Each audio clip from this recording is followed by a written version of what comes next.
Naide, lagi kong in-explain dito sa aming program na yung diabetes po ang sanhi is yung kakulangan ng tubig.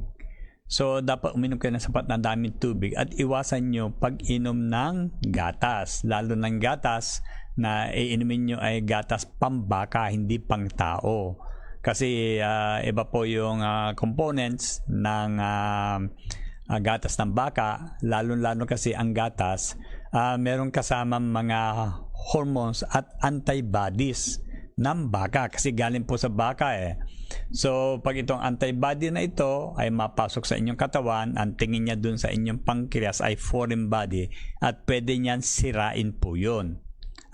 Isa pa rin yung dahilan ba't kayo nagkakaroon ng diabetes. And secondly, sabi po ni Dr. Ferdinand Batman-Hellich na yung diabetes po isa sa mga komplikasyon na matagalang kakulangan ng tubig sa katawan.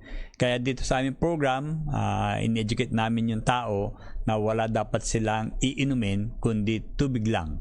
Kasi ang tubig lang ang sabi ni Dr. Batman-Hellich sa kanyang libro, Your Body's Many Cries for Water. Water is the only prescribed beverage for the human body and nothing substitutes for water. Kaya sinasabi din niya, we are not sick, we are only thirsty, so don't treat thirst with medications. Ang sabi din po niya is yung most of the problems of health today is founded on the misconception that any fluid containing water does the job to quench thirst. So, maling isipan natin na kahit anong fluid pwede natin inumin na pamatid uhaw. Dapat tubig lang. Okay? So, gusto nyo ma-correct ito na diabetes nyo po, umpisan nyo po sa pag-inom ng sapat na daming tubig. Pagdating sa pagkain, kung anong pwedeng kainin, huwag nyong kainin mga simple sugar kasi ito po ay madali ma-absorb sa inyong katawan at tatas ang inyong blood sugar level.